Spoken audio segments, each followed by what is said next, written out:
I have been on YouTube for a little over 3 years and I have never officially introduced myself. So I figured in order to celebrate the 500-ish subscribers that I have on the channel who have generously subscribed to me without an official introduction, I wanted to go ahead and introduce myself to you in today's video. I have pulled 10 questions from AuthorTube, BookTube, LanguageTube, and StudyTube to answer today, since my channel is a mix of those 4 content pillars. But first, let me start off with the basics.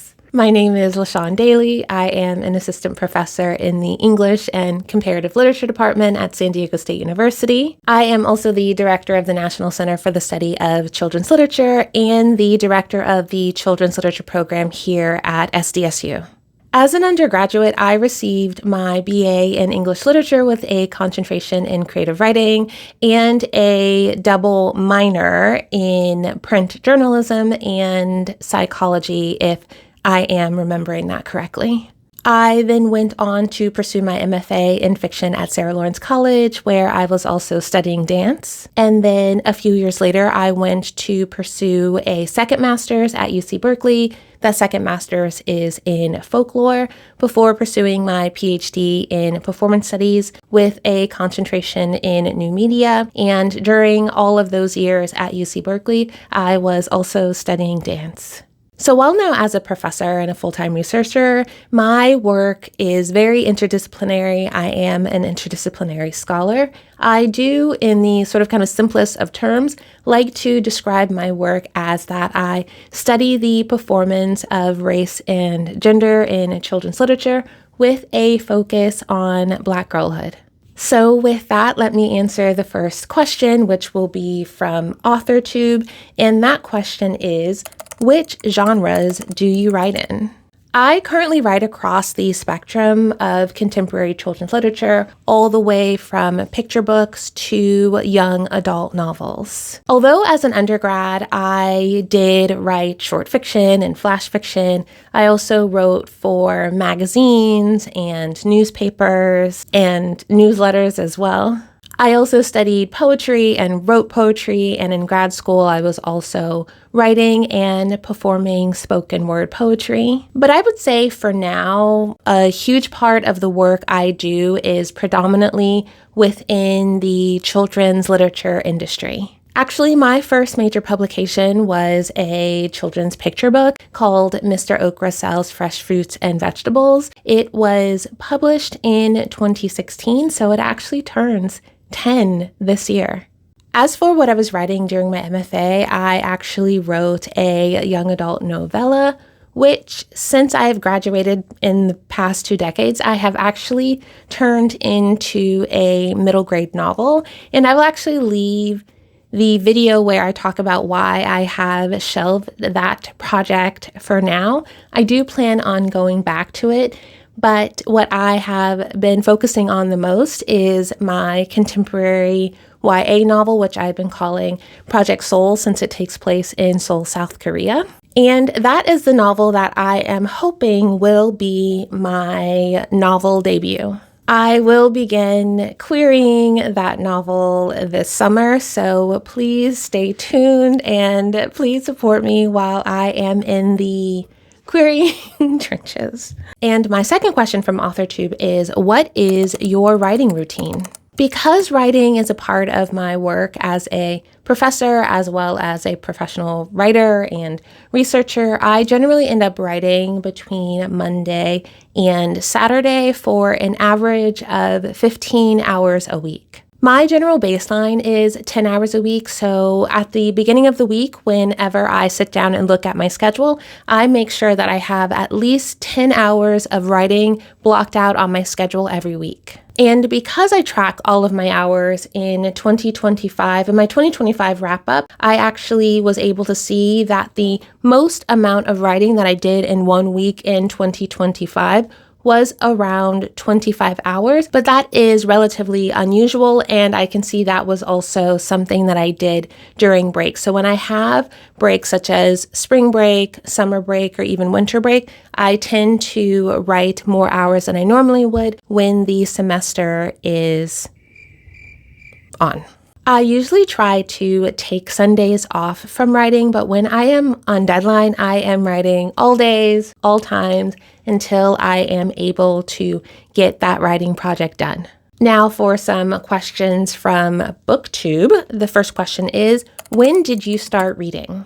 I think people are actually really shocked when they hear that I wasn't a reader as a child. I actually hated reading as a child, and I read well below my age level. I think probably up until I was about 8 or 9 years old. Reading felt very stifling to me because I was an avid daydreamer, and I felt that reading took away the time that I had to daydream. And I hated reading other people's stories because I felt like I had so many of my own to tell. Of course, I no longer think that way about reading. I definitely feel that reading for me is a different kind of daydreaming. So now as an adult, I definitely would consider myself a reader. But as for writing, I had been writing from the moment I could put pen to paper. I have tons of journals from when I was a child. Actually, the first picture book I ever wrote, I think I was about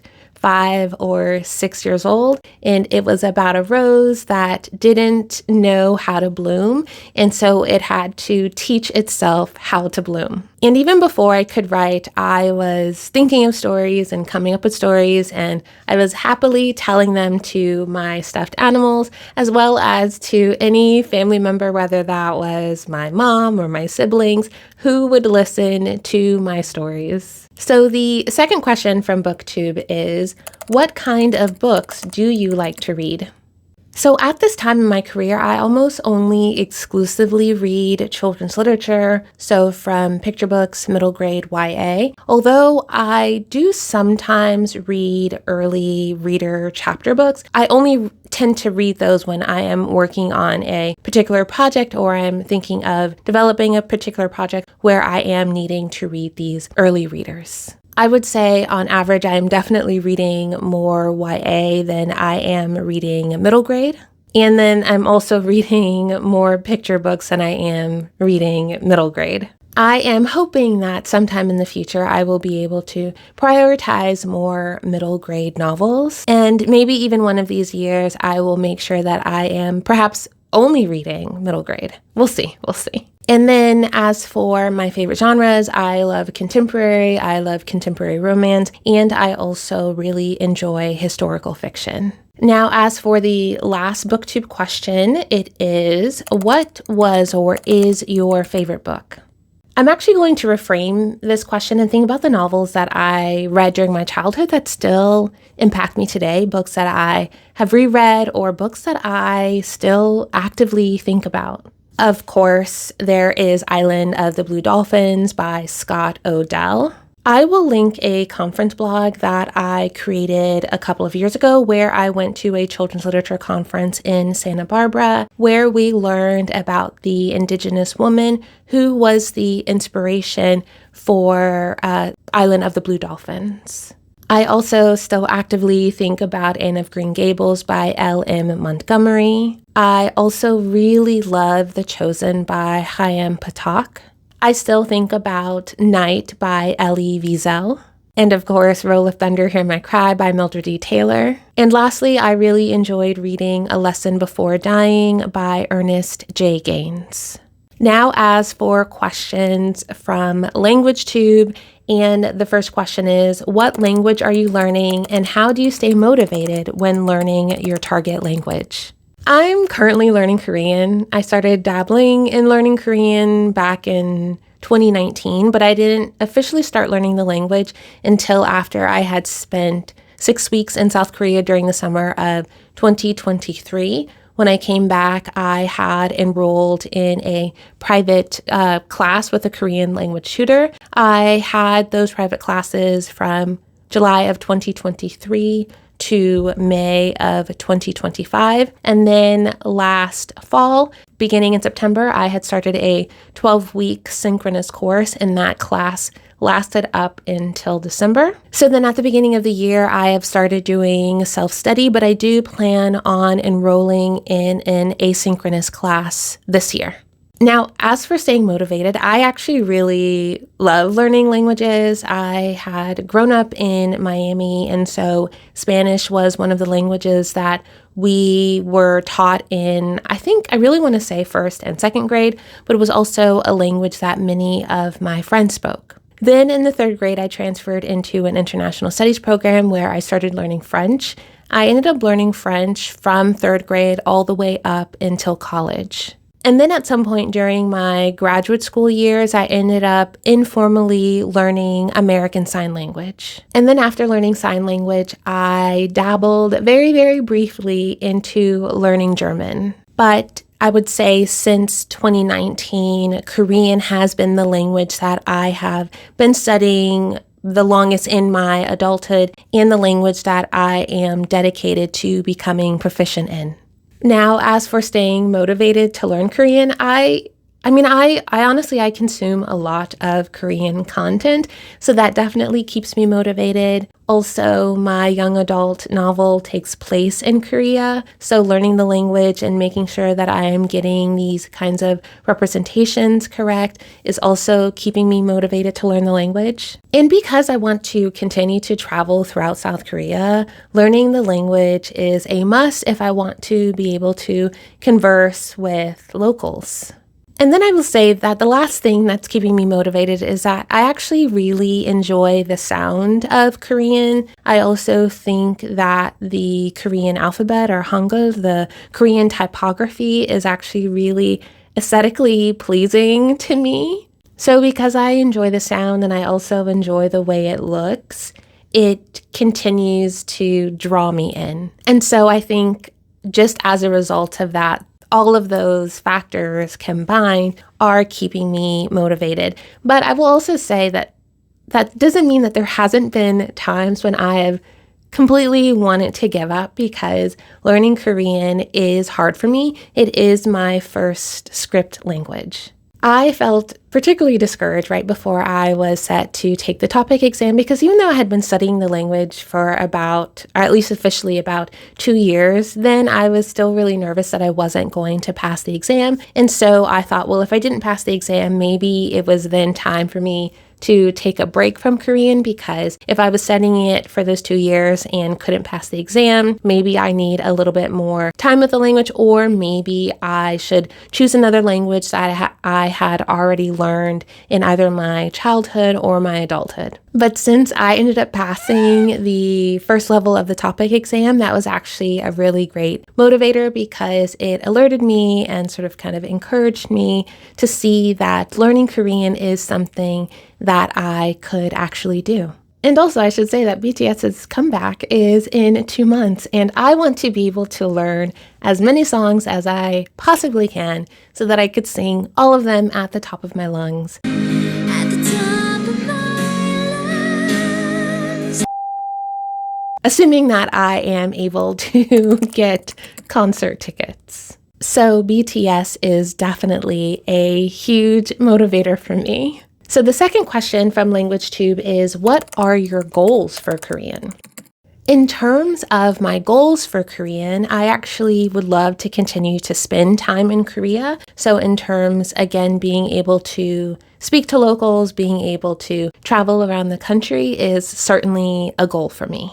But my biggest goal is actually to develop a high reading level in Korean, because I want to begin to read Korean novels. And then I would also say that my ultimate goal is to be able to enroll in Korean literature classes. That way I am able to use my speaking skills as well as my analytical skills as well as my reading skills. So in terms of my goals, I think the day I am able to enroll in, even if it's a low-level Korean literature course, I will know that I have made my dreams come true. That and continuing to tour the country.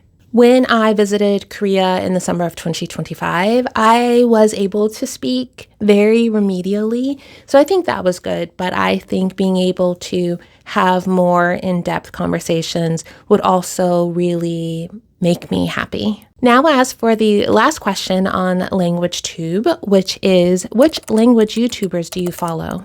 I'll actually answer this in two parts because I want to tell you about the Korean language teachers that I follow on YouTube, as well as the other language learners that I follow.